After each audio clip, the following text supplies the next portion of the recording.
Hello বন্ধুরা, আপনারা কে কীরকম আছেন? রুবিজ হোম কিচেনে আপনাদের সবাইকে স্বাগত জানাই। আজ আমি আপনাদেরকে কাঁচা পেঁপে দিয়ে হালুয়ার রেসিপি শেয়ার করব। তার জন্য এখানে আমি পেঁপে নিয়ে নিয়েছি। পেঁপেটাকে খুব ভালো করে আমি ছাড়িয়ে নেব। তারপর আমি পেঁপেটাকে সরু সরু করে কেটে নেব। আপনারা যেভাবে পারবেন ওটাকে সরু সরু করে কেটে নেবেন। আমি এভাবে কেটে নিয়েছি, আপনারা যেভাবে পারবেন সেভাবেই কেটে নেবেন। কত সুন্দর সরু সরু করে কাটা হয়েছে আপনারা দেখে বুঝতেই পারছেন। এখন আমি পেঁপেটাকে সেদ্ধ বসাবো। আগে আমি জল দিয়ে দিয়েছি, এখানে জল দিয়ে ওর মধ্যে সামান্য একটু চুন দিয়ে দিয়েছি। এখন আমি পেঁপেগুলোকে এর মধ্যে দিয়ে দেবো। পেঁপেটা ফুটে গেছে। পেঁপেটা সিদ্ধ হওয়া পর্যন্ত আমি অপেক্ষা করেছি। সিদ্ধ হয়ে গেলে আমি এটাকে নামিয়ে নেব। এখন পেঁপেটা সেদ্ধ হয়ে গেছে। পেঁপেটাকে এখন আমি তুলে নেব জল ঝরিয়ে। কত সুন্দর সেদ্ধ হয়েছে আপনারা দেখে বুঝতেই পারছেন। পেঁপেটা খুব সুন্দর সেদ্ধ হয়ে গেছে।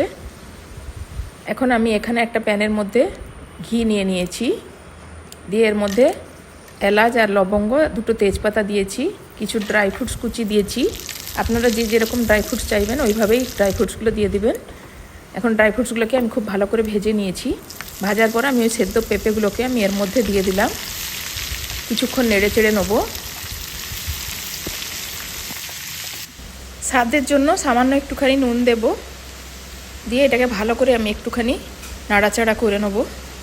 এপাশে আমি একটা শিরা তৈরি করব।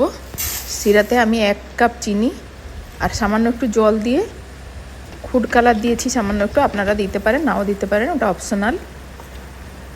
শিরাটা হয়ে গেছে। এখন আমি ওই পেঁপের মধ্যে দিয়ে দিলাম, দিয়ে এটাকে নাড়াচাড়া করে নেব। কিছুক্ষণ শুকনো শুকনো করে নেব। এভাবে একবার বানিয়ে দেখবেন, খেতে সত্যিই খুব ভালো লাগবে। আপনারা বুঝতেই পারবেন না যে পেঁপে দিয়ে হয়েছে এটা। এখন আমি এর মধ্যে সামান্য একটু কেশর, খোয়া আর ওই একটু কেওড়া জল দিয়ে দেবো। এটা প্রায় হয়ে গেছে। এটাকে শুকনো শুকনো করে এটাকে নামিয়ে নেব। আপনাদের যদি এই পেঁপের হালুয়ার রেসিপিটি ভালো লেগে থাকে তাহলে প্লিজ লাইক, শেয়ার আর কমেন্ট করে দিবেন।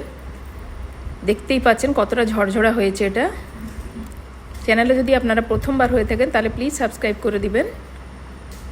আপনারা কে কোথা দিয়ে দেখছেন প্লিজ আমাকে কমেন্ট দিয়ে জানাবেন। সম্পূর্ণ ভিডিওটি দেখার জন্য আপনাদের সবাইকে ধন্যবাদ।